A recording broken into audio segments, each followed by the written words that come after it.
bonjour à tous. Bah. Alors aujourd'hui je vais vous parler de la tomate. Non, Ça va changer un peu. sans blague. Oui. Je voulais vous parler des variétés F1 et dites anciennes. Parce qu'on entend partout que la F1 produit beaucoup plus que la tomate ancienne ou dite ancienne. Et ça, c'est des idées reçues. Je vais vous le démontrer tout de suite. J'ai planté là une F1. Ah, c'est une F1. Je vais pas vous dire le nom, on s'en fout. Voilà. Alors regardez bien. Une. Tiens, ça c'est une feuille. Alors, 1, 2, 3, 4, 5, 6. Pour la première grappe. 1, 2, 3, 4, 5, 6, 7 pour la deuxième grappe. Ici il n'y en a pas. Là. 1, 2, 3, 4, 5, 6, 7. Voilà. À chaque grappe, vous aurez 6. Entre 6 et 8 tomates. C'est rare que vous avez dépassé 8 tomates. Et tout le pied sera comme ça. Alors chaque grappe, vous aurez 7 tomates. Par contre, les tomates vont être tous être calibrées. Et vous aurez toutes les tomates de la même taille, de la même forme. Par rapport à une tomate dite ancienne. Attention en reculant, on va pas m'accrocher, mais parce que là j'approche. Sans chaque fois. C'est du direct. Hein. Donc là, une variété dite ancienne. Voilà. Alors ça c'est une grappe. Voilà, on voit bien, c'est une grappe. 1, 2, 3, 4, 5, 6, 7, 8, 9, 10, 11, 12, 13, 14, 15, 16, 17, 18, 19, 20, 21, 22, 23, 24, 25, 26, 27, 28, 29, 30, 31, 32, 33, 34, 35, 30, 37. J'ai 37 fleurs sur une grappe. Peut-être qu'à la prochaine on aurait 10. Voilà, la suivante on aurait peut-être 27, 25, on ne sait pas. C'est ce qui fait le charme des tomates dites anciennes. C'est-à-dire qu'on n'est jamais sûr de ce qu'on va avoir sur le pied.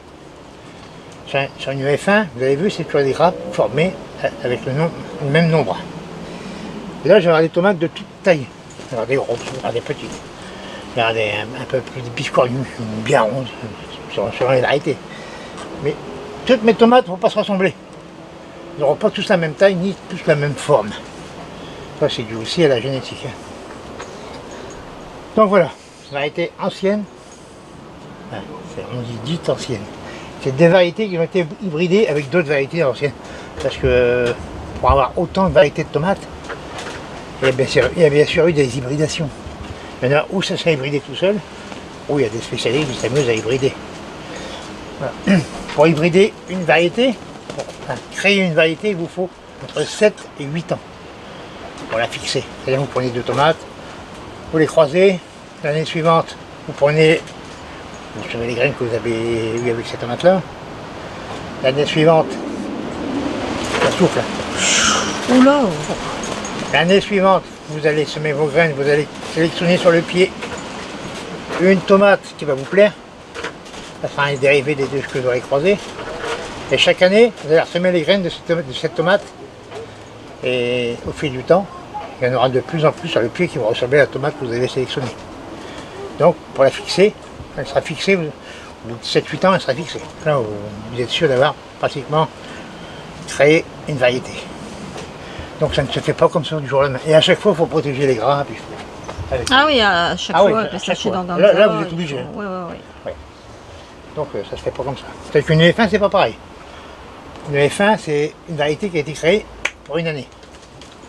Mais, je dirais qu'il y a une tomate A, une tomate B, qu'on va croiser pour avoir une tomate C.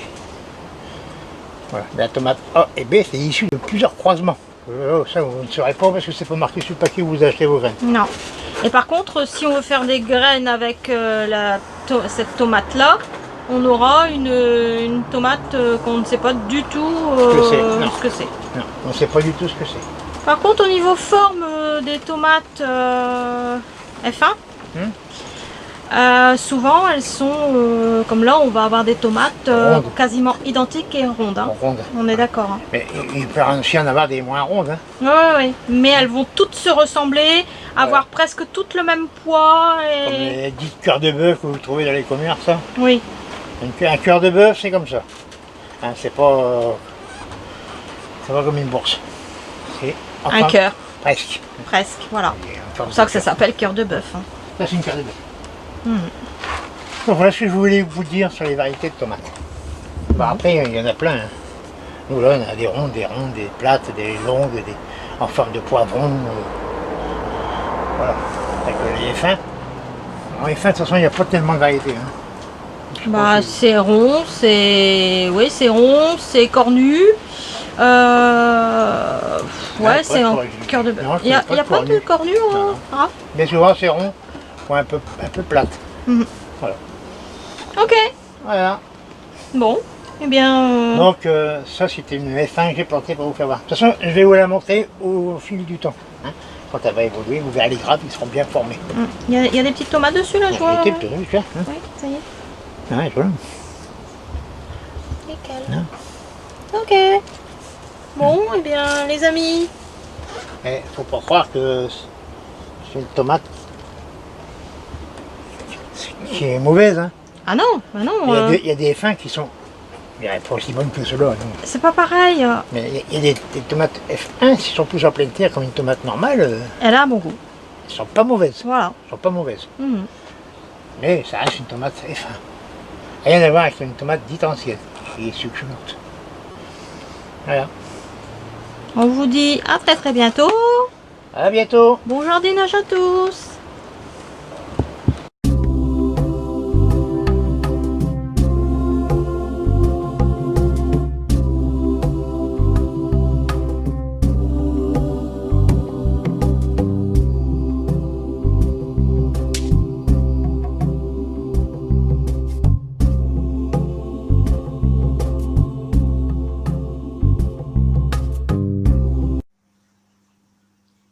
Alors au menu, saumon frais en papillote avec un oignon blanc hâtif de Paris ramassé dans la serre, un peu de matière grasse, sel, poivre et tout ça refermé avec la petite papillote.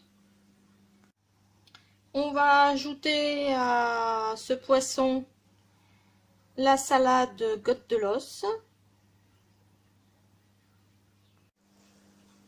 et les pommes de terre ramassées aussi dans le jardin. La papillote est refermée. Alors le saumon frais cuit extrêmement vite et doit rester moelleux. Surtout, il ne doit pas être sec. Donc là, au four à 210 degrés que j'ai préchauffé pendant la préparation, environ entre 10 minutes et un quart d'heure. Alors les pommes de terre ont juste été lavées. Légèrement frottées bon, pour l'excédent de terre et de pelure. Je les ai coupées en deux pour les plus grosses, les petites vont rester entières. Et je vais passer ça à la poêle avec un peu de matière grasse, du sel, du poivre. Cuisson comme le poisson.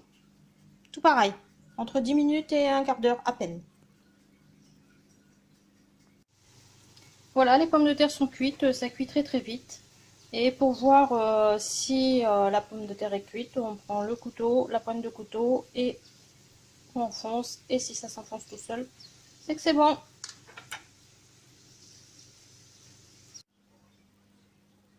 Bon voilà, c'est terminé.